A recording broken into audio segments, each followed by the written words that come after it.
Hey everybody, we're still continuing the maintenance on reels. Stay tuned.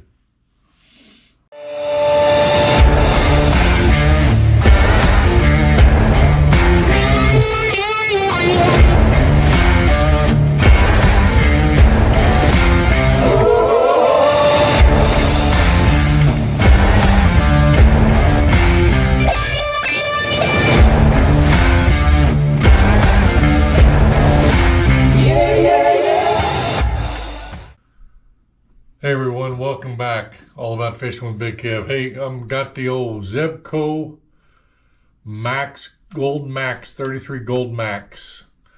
I bought several of these for the grandkids to use. Matched them up with an ugly stick striper rod, 7-foot single medium action striper rod. So it's worked out really well. But what I'm doing today is I'm taking the reels. I haven't gone through these yet.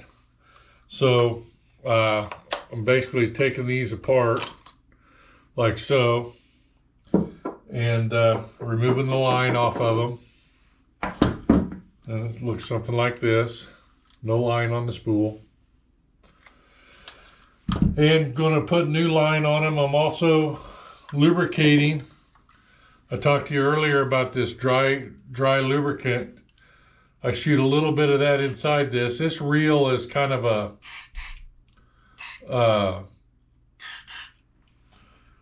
kind of stamped together, so it's kind of hard to pull apart. But I'm just putting that dry glide in there and working it in so that it works throughout everything.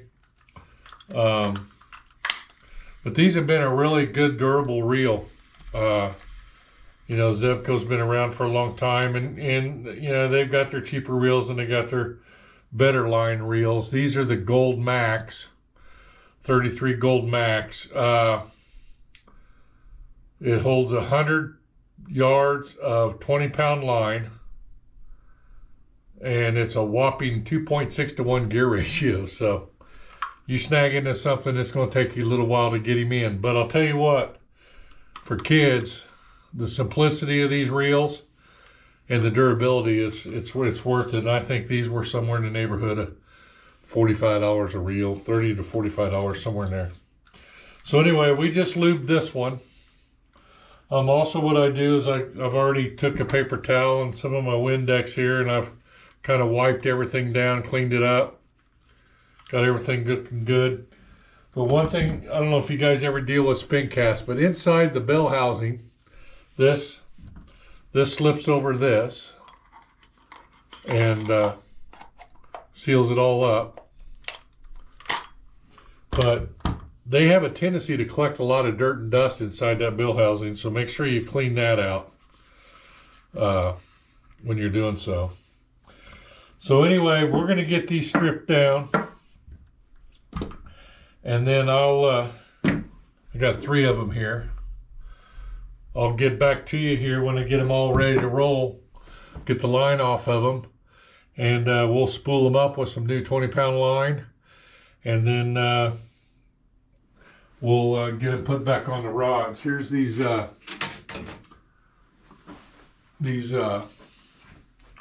Shakespeare Ugly Stick 7-footers. Striper rods. They're 7-foot 6-inch medium light, 6 to 20-pound line. But these have worked out real well for the grandkids. We do a lot of worm drift fishing and things. So with the medium rod, it gives that bend for the kids, and they get to see instead of. But for drifting with worms, it works great with them. But anyway, we'll get these ready to roll, and then we'll get back to you and get the line spooled up. I'll show you how I do it. I bought one of them little gadgets that puts line on reels. It's kind of a Mickey Mouse thing, but it works. And if you do it right, I've had no issues with it. So we'll get back to you here shortly. Okay, we're back. So I went ahead and I got one of these little gadgets here. A lot of people say, oh, well, you know, it's crazy, but you know, they actually work. A little bit of patience, and if you get them adjusted right, they work really well. So what I do is I've got Trilene big game line, 20-pound line, and I got my reel all put together. I use the arbor knot to tie it to the spool, but I keep a piece of tape across the line here while I'm setting this up so that it doesn't just go nuts on me. So got the drag tightened up on the reel. The spool, by tightening this knob, it pinches that really tight, so it creates the force on the string. So I'll pull my tape like so, and I'll start loading this reel up. So, you know, like I said, this reel was a 2.6 to 1, so it's going to take forever and a day. But we'll get her loaded up. And again, I've already lubed the reel. I've cleaned it. Just adding the new line with this. And there's all kinds of ways to do line on reels. I just do this because it's simple. I can do it by myself in my chair. And it's worked for me. So I'm sure, you know, I've seen guys put different line in bags with other things and just laid it on the floor, and that works. You can see I'm getting that line on pretty tight because I'm creating a lot of drag.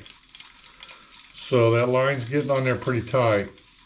So when you do a spinning reel, you want to loosen this up a little bit to where this holder will spin so that your line goes on with the spinning reel, because the spinning reel is a little different than a spin cast reel or a bait caster. So loading this up, and then we'll get it all matched up back on the poles, put the rod socks on again, and everything will be in good shape. So just wanted to share with you kind of a process that I do loading up these reels. You know, I've got a lot of time, so I don't need to invest in a lot of big high-tech equipment, but this works really well, and they're really cheap. Somewhere in the neighborhood of probably 20-25 bucks for this little spool holder. And always have you a pair of fingernail clippers laying around to cut your mono. Save your teeth. So again, we'll put these on the ugly sticks back onto them, and they'll be ready to roll. I'll go ahead and put what I use on these, just so you guys know. When I'm fishing with the grandkids, is they're weighted, and then I'll run about a 2 foot to 3 foot leader or extra mono from the weight out, and then I use these size 2 styrofoam head hooks, because 9 times out of 10 we're fishing with live worms with the grandkids, and these work really well. And these little floating head hooks, size 2, have worked great with worms here at our Kansas lakes. Blue cat, channel cat, walleye, wipers, white bass, drum. We've caught everything on these things. And so they've proven to be a really good little unit. I did just order some 1/0 and 3/0 size styrofoam head hooks from Walleye Supply. So I'm waiting for them to come in so we can try them for some larger, you know, cud bait, or, you know, maybe 2 or 3 live worms, trying to eliminate some of these smaller nuisance fish. But I don't know how well that'll work, but I thought, what the heck, we'll give it a shot. So that's how we did doing the spin cast reels. We're getting them loaded up and seeing how well they do. So, you know, every once in a while, undo the face, pop it open, and as you can see, I'm almost to where I need to be with that line. So we'll probably call that good. And so what I do is I get my tape and I put it back on my spool like so. And I get my clippers and I hold the line at the reel. Get my clippers, cut it, and then this just pops out. And the tension makes that stay shut like that. And I'll go put this on the shelf. And we'll get this actually run through the eyes and get the weights and hooks back on them. But as you can see, I might be able to, I use a lot of these for some 20-pound leaders or something because I'm getting thin on this, but they never throw that little bit of line away. It always finds a happy home making something with it. So anyway, thanks for watching. Like I said, just wanted to kind of show you how I do the spin cast for the grandkids.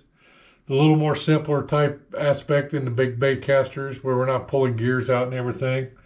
With these things being kind of stamped together, about all you can do is lube the actuator through the nose, and then down in here I just put a little bit of lube down in there for where some of the mechanism stuff is down there. So anyway, like and subscribe. Appreciate you checking in today. We woke up this morning -7 with about a 25 below wind chill. So I know, talking to some of my buddies up north, they put their boats back in storage probably a month or so before we got to. So sucks for them, but at least we were able to keep ours out for a little longer.